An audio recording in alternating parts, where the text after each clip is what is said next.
হয়েছে এখানে? খুকু কি বলছে? সিরিয়ালে কি করে তুই চান্স পেলে যাবি না? না কেন যাবি না? যাতায়াতের টাকা দিতে হবে ওলা করে। কেন ওটা কি তোমার দোকানের গয়না যে গলাটা ঠিক করে? না না এটা আমার মেয়ে দিয়েছে। আমি কুকু বলছে সিরিয়াল করবে না চান্স পেলো, কেন বলতো? কারণ ওলা ভাড়া দিয়ে যেতে হবে, তাইও করবে না। আমি তোকে ছেড়ে আসবো কুকু। আর মাম্পিকেও ভয় দেখাচ্ছে। মাম্পি বলছে যে টাকা পয়সা খরচা করে যেতে হবে, যেও না, চান্স পেলেও করো না। কি না ওলা ভাড়া দেবে না। কি অবস্থা? কুকুর মেয়ে তো পালিয়ে বিয়ে করেছে, গয়নাগুলো সব বেঁচে গেছে, নিজে পড়ে এসছে আজকে। যা ভালোই তো, ও টাকা দিয়ে যদি কিনেছে, মেয়েকে দিতে পারিনি, নিজেই ভোগ করুক। সত্যি তো এটা হ্যাঁ। আর এই যে দুটো ভাই আছে জিনিস চাইছি দিচ্ছে না চাও বাবার শেষ নেই না, কুকুর দিকে বেশি ভিডিও করা যাবে না। আর এই যে একজন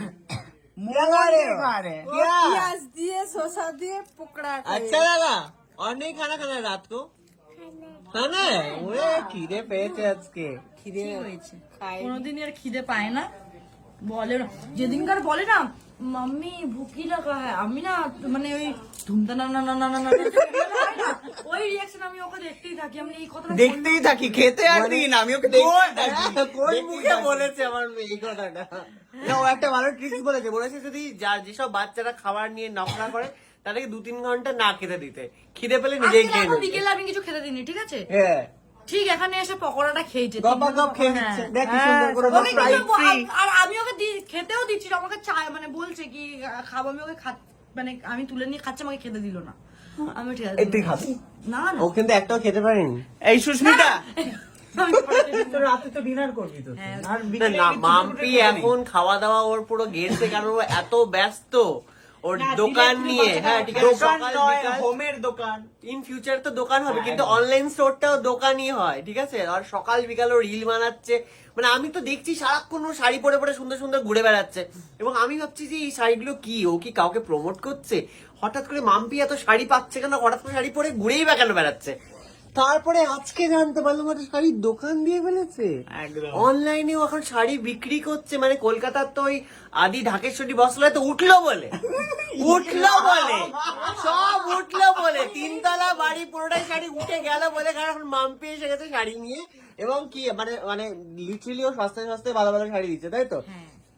আর এটাই হয়, মানে অনলাইনে যারা লোকাল বিজনেস করে তারা কিন্তু অনেক কম প্রফিটে শাড়ি বাড়ি দেয়, যে দোকানে গিয়ে তোমরা এত এত ট্যাক্স দিয়ে কেনো, তার থেকে অনেক কমেই সবাই, যেমন এই যে নবনীতা বিক্রি করে, ও অনেক সস্তায় বিক্রি করে, তেমনি মাম্পি এখন শুরু করেছে, ও অনেক সস্তায় জিনিসপত্র দিচ্ছে। কি কি শাড়ি দিচ্ছিস তুই এখন?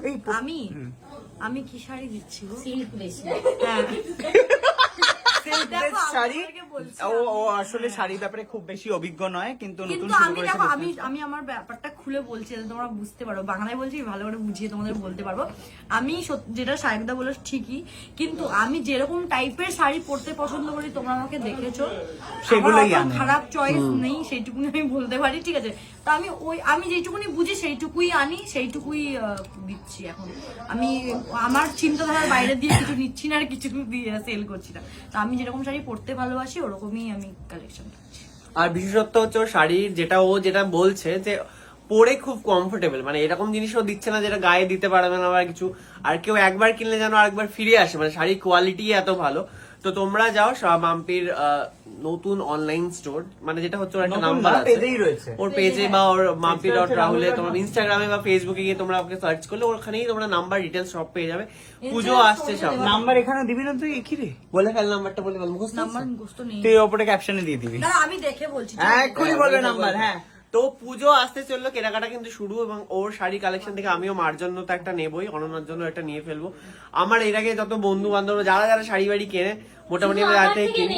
না, নবনীতা এমনি কামাচ্ছে, নবনীতা হচ্ছে গয়না গাটি সবকিছু দিয়ে ওর আলাদাই বিজনেস চলে, রোজ রাত 12টার সময় লাইভে গিয়ে কত টাকার যে সেল করে ও, আমি দেখেছি। শুধু মুশকিল হচ্ছে ওর কালেকশনটা আমার চোখে পড়ে না, ও লাইভে এসে দেখায়, ওই লাইভটা আমি অতক্ষণ দেখতে পারি না। তুমি যদি ওই হোয়াটসঅ্যাপে, আমার বন্ধুরা যেটা করে হোয়াটসঅ্যাপে 1000টা শাড়ির ছবি দিতে, তো সেখান থেকে আমি দেখতে থাকি, কিন্তু লাইভ বসে দেখার মধ্যে তো সময় নেই, সেজন্য আমার দেখা হয় না। এই নাম্বার বল। হ্যাঁ 8100110902 এই নাম্বারটাতে তোমরা যদি মেসেজ করো ওখান থেকে রিপ্লাই পেয়ে যাবে। শাড়ি বাড়ি ওর পেজ থেকে দেখে নাও কি কি শাড়ি আছে, স্ক্রিনশট নাও, তারপরে ওখানে ওখানে দিয়ে দাও। ও শাড়ি সব ডিটেলস তোমরা পেয়ে যাবে।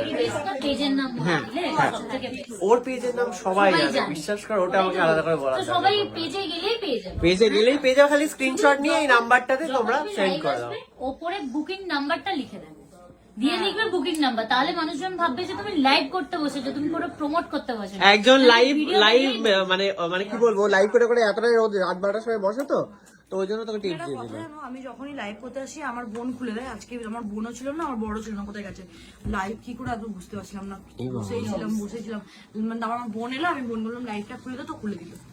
তাহলে ওকে আগে আমি এখন লাইভটা কি করে খুলতে চাই ওটা দেখি সুবিধা হবে। আমাকে কেউ খুলে দেয়, আমি বসে বসে ওটা আগে